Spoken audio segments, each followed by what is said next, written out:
chopping block where we're chopping issues one at a time. I'm Raven Imani. And I'm Kim Scott. And we are so excited to be back here on the chopping block. I like your glasses. Thank you. I got them from Kimberly's Closet.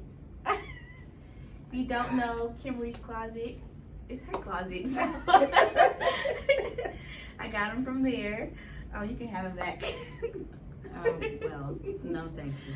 I like your eyebrows. You did a different color today? I did. They pop you. Okay. I'm trying something a little different. Different. Yeah. Okay. Well, let's go ahead and chop it up, guys. So today we're going to be talking about health, physical health. Because we are in a gym culture right now. Everybody's trying to be healthy. Everybody going to the gym. But that's not the only way to be healthy. Y'all know y'all can still get sick and everything simply because of our climate change. Yeah. So let's talk about this gym first, right? So I am on a journey to be more consistent and disciplined in my workouts. The first thing is to go to bed at night, Yes, right? So I have to go to bed. I have been doing a little bit better about going to bed at a decent hour. Some days better than others, and then get up. It's really hard though when you're really busy and you got stuff to do, you got emails to send out, deadlines to meet. Yeah, it's but hard. As you mentioned, having good health is so important because of the other factors that impact our health, right? Like climate change and like some of the environmental issues that we're advocating against. And advocating for the access, everyone should have access to clean air and clean water and clean soil. And so I'm excited about this topic because even talking about it, it's like getting me into the mindset, you gotta go to bed tonight so that you can get up in the morning and work out. So thank you for bringing this up. Of course. Yeah. So we know climate change is very much real. Yes. And the main thing that causes climate change are things like power plants, correct? Well, is industries that cause like air the trains pollution and then planes and stuff. Yeah, but in our industry, we're talking about, or in the environmental and climate social justice world, we're talking about industries that have come into communities that are already environmentally burdened. And some of those industries that we've seen have been the nuclear power industry. Some of those industries include polymers, they include pulp and paper, so the people that make out toilet tissue and paper and stuff like that. I mean, all of those, because see what happens is that those industries pull from a drinking water source a lot of times. And that drinking water source in the production of whatever products that they're trying to make can become polluted over time. The emissions when they're trying to make their products, whether it's our electricity or our paper goods or whatever, can give way to toxins in the air. And then when we talk about power plants that also have or use emit carbons or carbon emissions, what we call like fossil fuel emissions, right? So that comes from oil and gas that they use to power these power plants that make our electricity. They also are responsible for emitting bad things into our air, into our water, causing water and air pollution. They can, and so we're really in a fight, for our lives, especially when you talk about air pollution or water pollution, and it can even impact our food supply. Yeah. So if you're already not having a healthy lifestyle at home, and you think about that could be further impacted by what's happening with these industries and in the environment, and then to add on to the fact that climate change with, very bad flooding and higher temperatures, when we talk about, high heat, which has caused a lot of issues in not only the environment but in our day-to-day households, right? There are a lot of issues there, and so the goal is hopefully is that we can start inside out, working inside out, right? One of the main questions that I see, though, is like the things that cause climate change are things that we need and use on a day-to-day basis. So we technically need them. How can we work our way around that? Yeah, so I think it's a combination of things. I think it's policies. I think it's also getting the right lawmakers in office Clock it. that will listen to the community and the concerns of the community. And I think also it's just doing your work with a moral compass, meaning that what you want your neighborhood, your community, your environment to be impacted with the work that you're doing. And sometimes, people don't think about it like that. But I can remember in school, I think I told you this story one time, is that there was a college job fair, and one of the federal agencies came by and they were recruiting engineers, and they were like, oh, well, your job will be to, research and design nuclear weapons. Mm-hmm. Yep. And that, it was flattering for a minute, but then when I thought about it, I was like, I would be responsible for research and designing something that kills like mass amounts of people. Big population of people. And most of those people are people of color. And so when I thought about it, I was like, no, I don't think that's for me. And so that may have started the trajectory. And some people don't think about it like that, right? Mm-hmm. Some people think about it, after they get into their career, and they say, well, look, this is my job. Mm-hmm. And I understand that, right? I understand that part, of working for an organization or a company and not knowing all the particulars.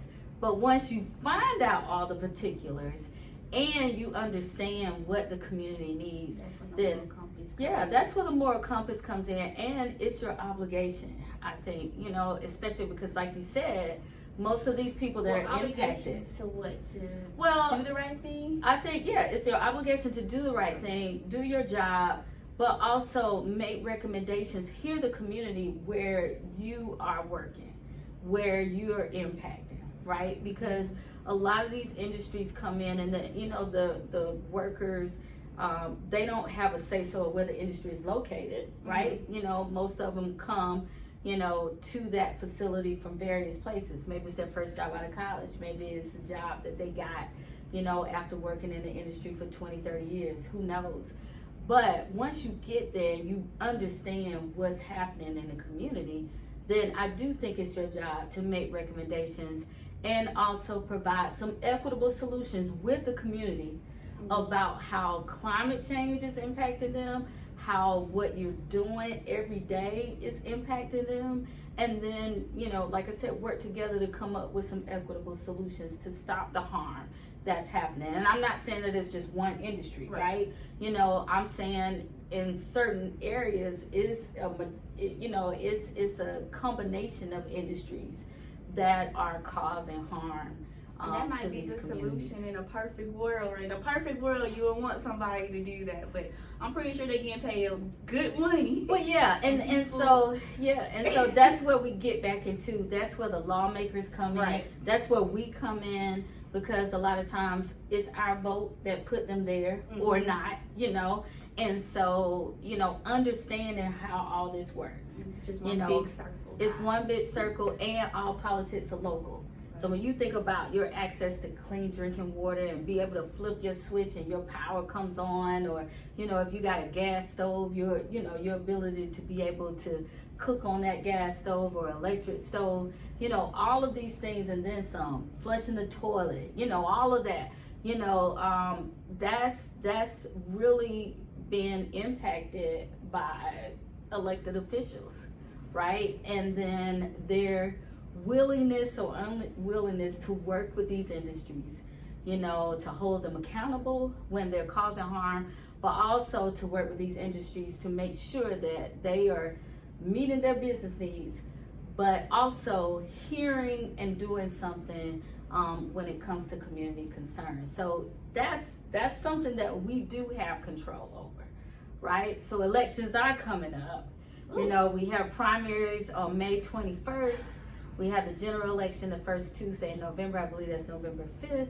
And so I charge everybody to go to Georgia My Voter page, put in your name, your address, put in all the information that they ask you to do, and find out who your elected officials are. And then click on, there's a little button that says view sample ballot. And then that way you will know who's going to be on the ballot in May, who's going to be on the ballot in November. And you have the power and authority to possibly change who's on your ballot. Yeah, because you want people, you need a scorecard. You want people that care about, eradicating, climate change and the impacts of climate change on brown and black communities. You want someone that is going to say, okay, we need an environmental justice bill in this great state of Georgia, right? You want someone that's going to be fighting on your behalf. No more potholes, access to clean water. No more potholes. Because that's a concern. Walkable communities, parks, if they're into cycling, they may want bike paths. All of these things are important to people, right? A livable wage, housing that is affordable, and you don't have to go 20, 30 miles, outside of your family home or your job to get, good housing. So all of those things are important. You have the authority to be able to do that. And you also have the authority to be able to write your lawmakers, and tell them, some of the things that are happening and that you don't appreciate it if, it's impacting your quality of life. You do have the authority and power to do that. And I want people to understand that we are the powerful ones. Yeah. We just don't know that we have that power. Yeah, we have that power. And so it's not up to the establishment politicians. It's not up to the ones that are bigots or racists, but it's up to us. It's up to the ones that are really out here fighting the fight. And they're fighting the fight for all Georgians. They're fighting the fight for people that don't have a voice.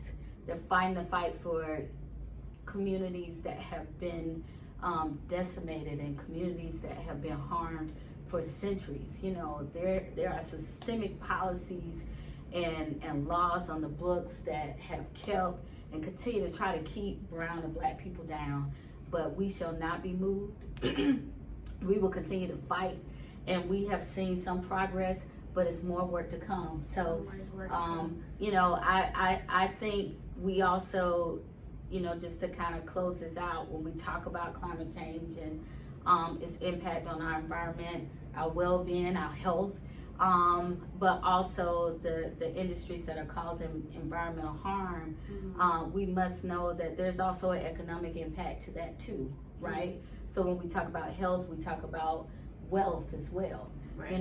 It costs to be healthy. It costs to be sick, right? That's what I was really trying to say. It costs to be sick. And so, it's important for us to take a moment, slow down, and try and strike a balance between our wellness, our health, and our wealth. Not only for ourselves, our families, but our communities as well. So to sum it all up, to my healthy people that love the gym ain't gonna cut it. You also gotta go and vote and make sure that this climate change is not also affecting your health as well. Yeah. You may lose a couple battles, but we definitely gonna win the war. Amen. Amen. Amen. All right. Well, thank you all for chopping it up with us again today. We had a great time. It was a great topic. Yes. Make sure to like, comment, and subscribe, and follow us at The Chopping Block. We are also on Twitter now at the Chopping Block. You can click the link in our Instagram bio to follow us. Come tweet with us and chop it up with us over there. We're on Twitter. She's not. But, Yeah, I'm not. But also, I mean X, right? It's X now. Right. Okay. Whatever. Also, we have a Google form in our bio. Just click the link. It says Google form. If you have anything you want us to talk about, you can go there, put your suggestions there, or you can put it in the comments on Instagram. Just another way to get you guys engaged as well. All right. That's been it. Bye, guys. Bye. Till next time.